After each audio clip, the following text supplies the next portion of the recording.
Yo, what's up, everybody? I thought I would show you guys my home studio, and I feel this is more akin to many people's home studios because most non-professionals, I imagine, can't dedicate space solely to a studio. So this is kind of like a mixed workspace. Let's see. Here, this part has nothing to do with the studio. This is just my work stuff and my personal laptop. So this iMac, this has been the biggest upgrade, most costly that I've done. I had a PC, but in today's world of software plugins, it just didn't cut it. I bought it many, many years ago. In fact, I still have the box for the iMac here. I bought the PC many, many years ago running Reverb, which I don't want to talk bad about it because it was probably my PC that maybe had some, I don't know, system files or whatever that made Reaper not run well, but it crashed all the time on me, and it just didn't feel like a premium DAW. So, as a result, I got iMac and I'm using Logic. My operation now is so efficient. So I want to get started recording, so here's where I go. Go to my trusted audio interface. Now this I bought way back in 2010 for like almost $700. And in retrospect, it was probably the wrong choice because I never will need this many inputs. It's an 8 input, I believe, and I will never need that many. It's for people who need to record whole bands playing at the same time, but that's not me. I'm a multi-track guy, so it was just not the right choice. But it sounds great, though. Okay, another major upgrade was this microphone. This is $300, so it's not super premium. I'm going to just talk about routing really quick. So this, as you can see, XLR cable. I'm not going to try to go in the back of this thing. All the XLR inputs are in the back. But I've basically two microphones plugged in right now. This condenser and this SM57, which I use for like recording. Like when I record acoustic, I like to have two signals so I could kind of put them together to give it more of a sense of space. Other things that are plugged in right now, like this is coming from the 2880 here. It's a looper, but the looper part doesn't work. I mean, this is a new CF card, and it's got the right size and it's formatted, yet it still doesn't work. So the looping part doesn't work. The part that does work, however, is, you know, controlling the signal inputs and so forth. This actually goes to the interface. It's unplugged right now because I have this going to the amp. So whenever I want to switch from just like playing to recording, I take this one out, put this one in. This drum machine I used for a long time, but once I discovered software drums, it was just so much easier to work with. So this one I use mostly for like when I want to do a live thing, or because I could plug in a microphone and it has instrument outs, and you can put a beat on it to a PA and it sounds pretty good. Another way this is streamlined is that in order to start recording guitar or even playing guitar, I just do this. I go back here and flip the switch. Now the guitar amp was set to off because I've been recording lately, and this is my current pedal board setup. It's not all neat and organized. So the first thing is the wah, which this I got back in 2002, I believe. Then we have the floor tuner. Now, since I have multiple delays, people say that you should put delays at the end, but I have multiple delays. So sometimes I just like to have a delay signal go through, an overdrive or distortion. I think it sounds cool. It gives it kind of a tremolo effect, in my opinion. Then this goes to the tube screamer, which is so reliable. Use it on so many songs. And right now I have the Big Muff Pi plugged in. Sometimes I don't have it plugged in because its electronics aren't perfect. But this is my main, fuzz pedal. And this Distortion is my main distortion pedal. I like to direct your attention over here to the turbo distortions and the rat, which were my distortion pedals. I think there's an issue with the input. The signal kind of gets a little weaker sometimes. This one, rat, I don't know. It's just a little too in your face for me because I do indie music. So for the most part, I really like this one because it stays within a certain frequency range. It sounds like a very polished distortion, and it's nice and crunchy. I really like this distortion. Now the Canyon is a great recording pedal because it has all of these effects on it. Like I have echo, modulation. I don't even know what multi is, to be honest. Oh, it's just like it's kind of like an arpeggiator, but I think it only stays on one note. We have a reverb, which I don't use this one. This one is a deluxe Memory Man clone, and it sounds really good. And I have one song on my album that uses it like extensively. So I decided to just plug in to give a demonstration. So this is the shimmer of the Canyon. Let's see. I'd like to play it.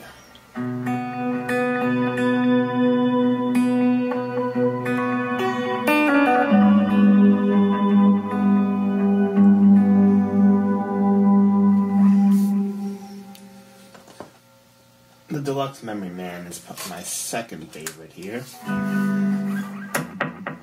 I just do it once. This was famously done on a U2 song. I forget which one, but I know the Edge uses it.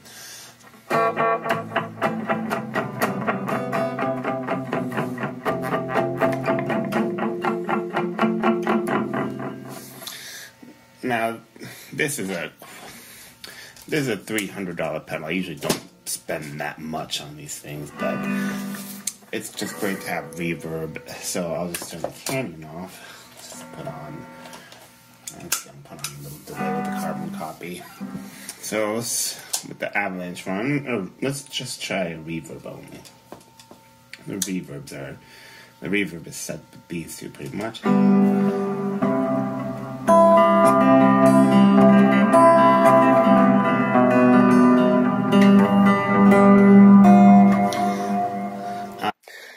I got this drum set over the summer thinking, oh my god, I'm going to record my drums, it's going to be awesome.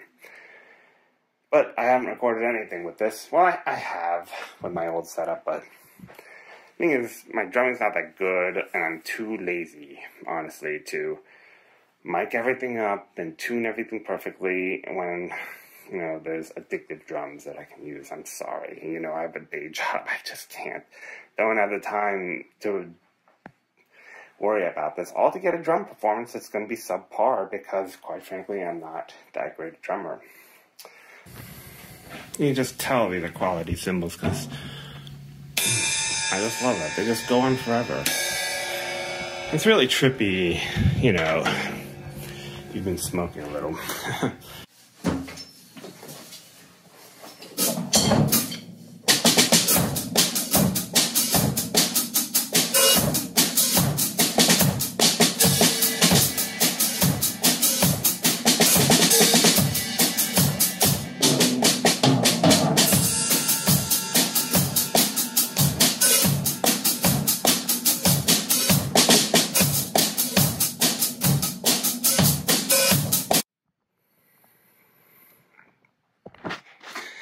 These are the Acoustics.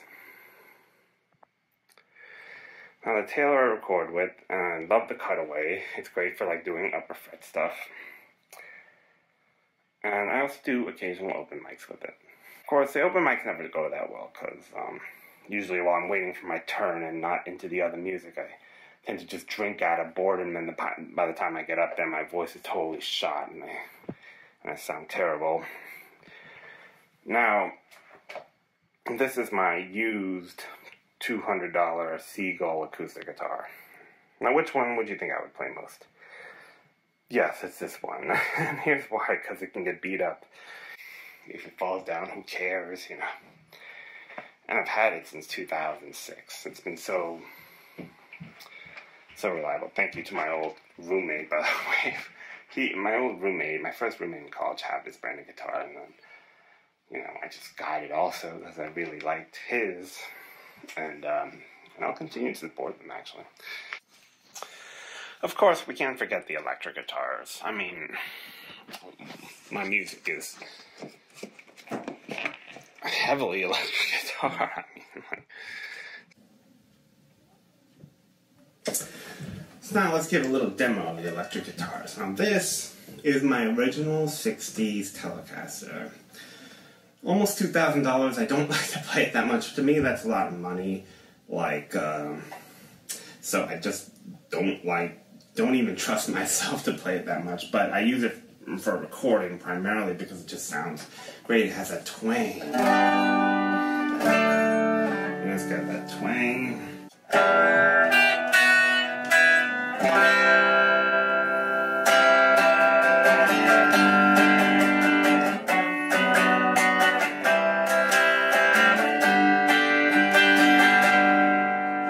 And that's just it clean, so quite tangy. I mean, twangy, not tangy.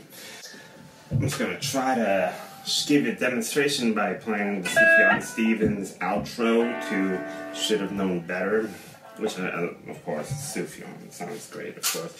So let's give it a try. I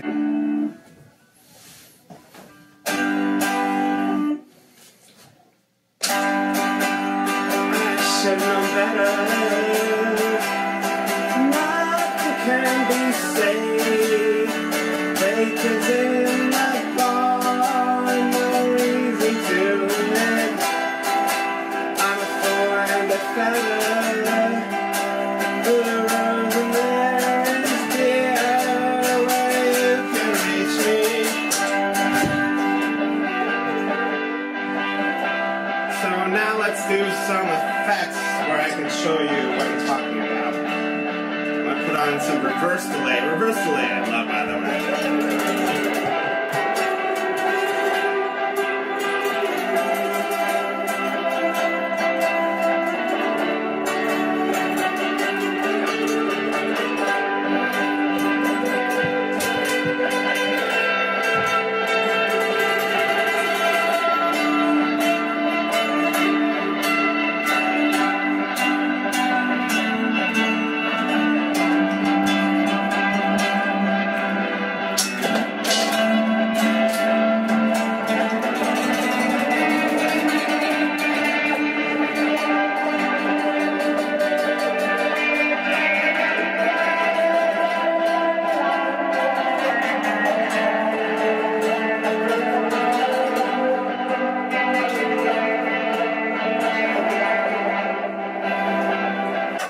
So as you can see, I love this guitar for the spacey effects, but I do have a second guitar, which I do like some of the heavy stuff, and I do have some heavy songs, so it's going to be like a heavier guitar, and I'll show you that right now.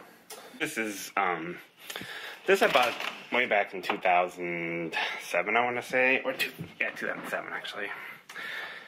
So, or 2006 maybe? Now this was originally a HHS, I believe. It's a mahogany body, which makes it unique. Guitars these days don't have it, but these abalone inlays. I don't know why guitars these days don't have it, but I think it's effing cool myself. So, I mean, I love it. I've had it a long time, but this is the first time I've had it in this configuration. It did just have... It had a humbucker originally, but then it changed to all single coils, but I wasn't digging that too much, so my brother recommended this, and yeah, I love it. Okay, so this guitar is for higher sustain stuff, heavier stuff, because this is a mahogany body, so we'll have a lot of sustain, and it's got these P90 clones, lots of sustain. I don't use it so much for ambient stuff, I use it sometimes, but like I have songs that are kind of heavy. Oh my god, the Whack of Wasp. So here, this one has more body, more sustain, less attack, but that's what it's good at.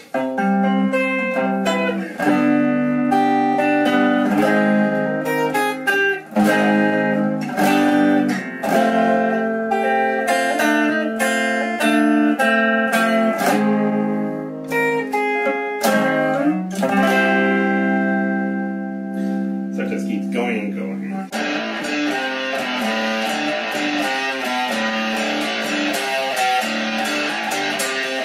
wish I had telepathy so I could see the happiness you see a lot like I am magazine.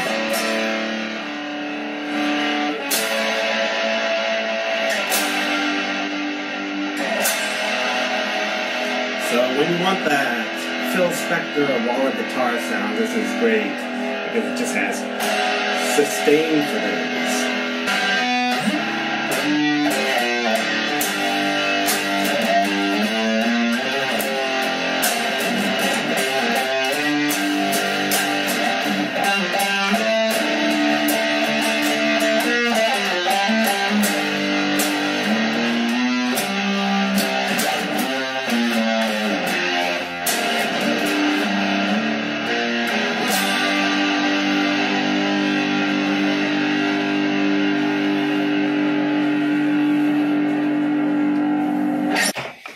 Things have really changed because of the environment of software and also social media, where before you would need, to be taken in by a record label in order to get distribution. Nowadays with Spotify and SoundCloud, you can get distribution.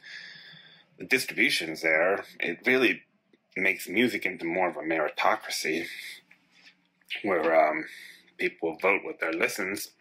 When I just want to show you how amazing it is in this day and age that all of this software can replace really expensive equipment. And this, let's take this non-linear summer. So that's a channel strip.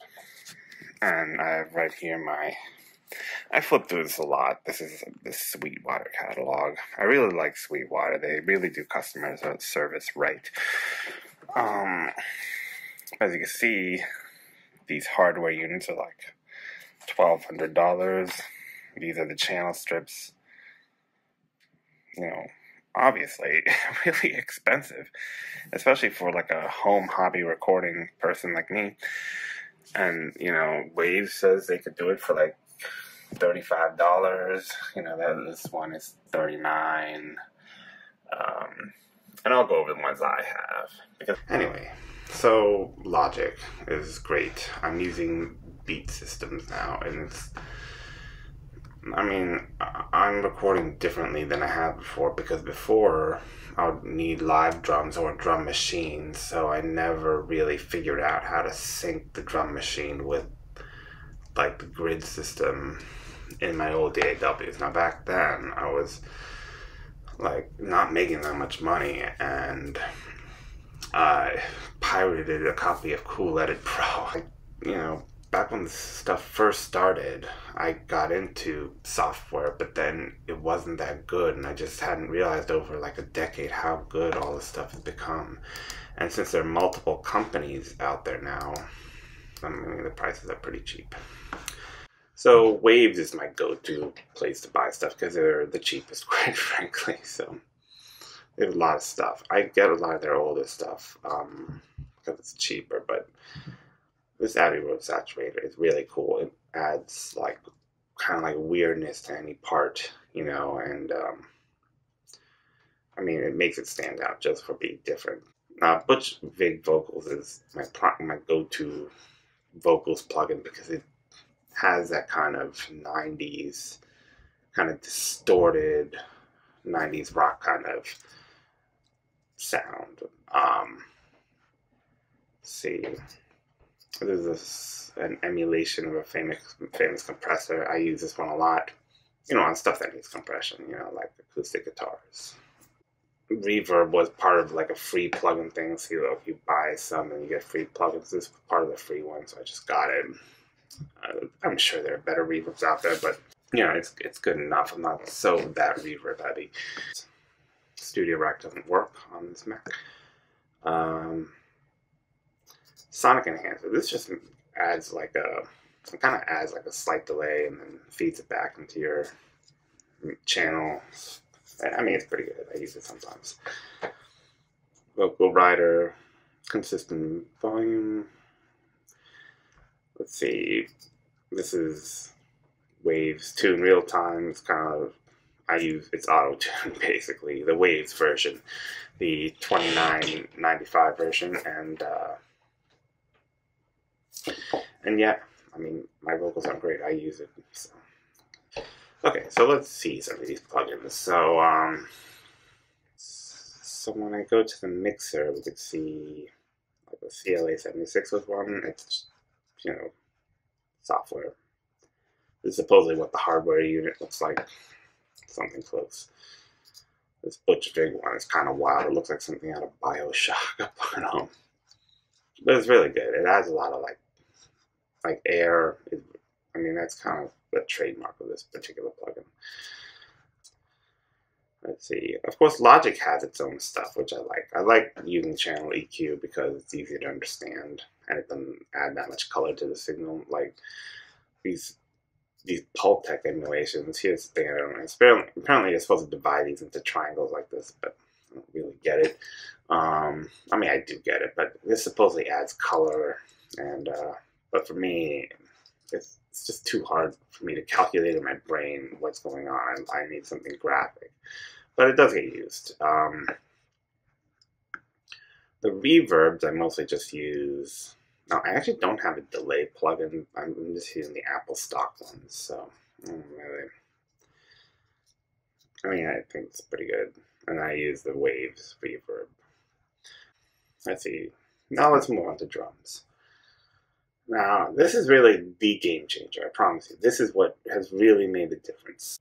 So this is a standalone version. So this isn't actually connected to the interface, but like normally I would just do this and drag it in here, which I can do it, but I'm not going to do it because it's because I'm kind of using the standalone. I don't actually want to. I'm not going to actually do it, but you can like place it in here, and it's so easy. Like, listen.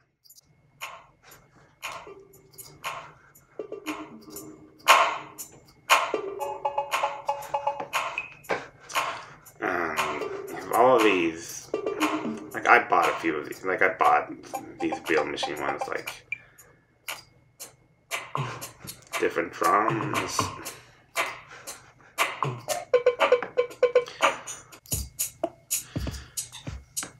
So my process basically to get started is to get my acoustic.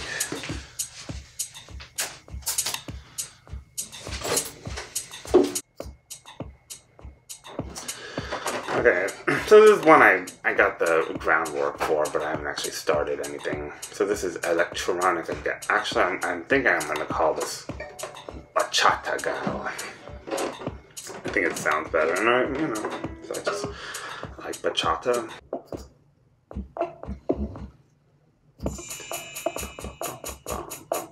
So this sounds pretty close. So this is 133. So, like, I'm just gonna. Yeah, just imagine, does this work? And if it does work, I'll drag it there.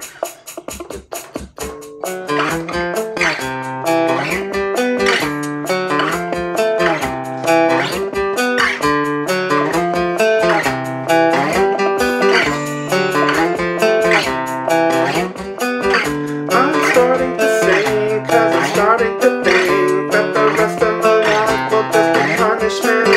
For thank yous not sent for situations not read with them.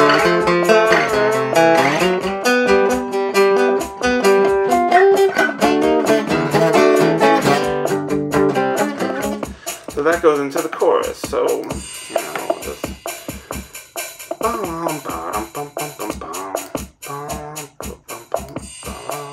so we have to find some. Once I get monitors, I'll kind of give you a sample of this. I can't do it right now because I don't have studio monitors, and I mean there is a standalone version, but I'm not sure how to separate the input and output thing. Anyways, I'm not going to do it. I'm just going to show you basically how it works. You get to cycle a few of the preset amps. I mean, they have one for sale. Obviously, this is supposed to mimic a Marshall. This is the bass amp that's really good that I use. It's obviously supposed to be a Fender, like Twin Reverb or something. I like this one a lot. So this is the Amplitude Amps, and I really like them. Now, I only bought 2 amp simulators. It's this and this Archetype Pliny from Nero DSP. Now, this is great at when you need the guitar to actually take front and center and do its thing. I also just like how it looks. I mean, this is just beautiful design. I mean, this is just beautiful. And then you have like a kind of crunchy, metally version. You have this kind of in between, and then this is clean. And this clean really just takes control. I mean, it really does take over a lot of the track, and when you need that, it's great. Now, this isn't as good as sitting in the background, so I use this one and Amplitude both with different purposes. Anyways, that's it for now, but I will definitely get studio monitors. Once I get those monitors, I'll kind of give a more comprehensive view of how the recording is done. But this is just an overview for now. Okay, well, thanks for sticking with me, and I'll see you later.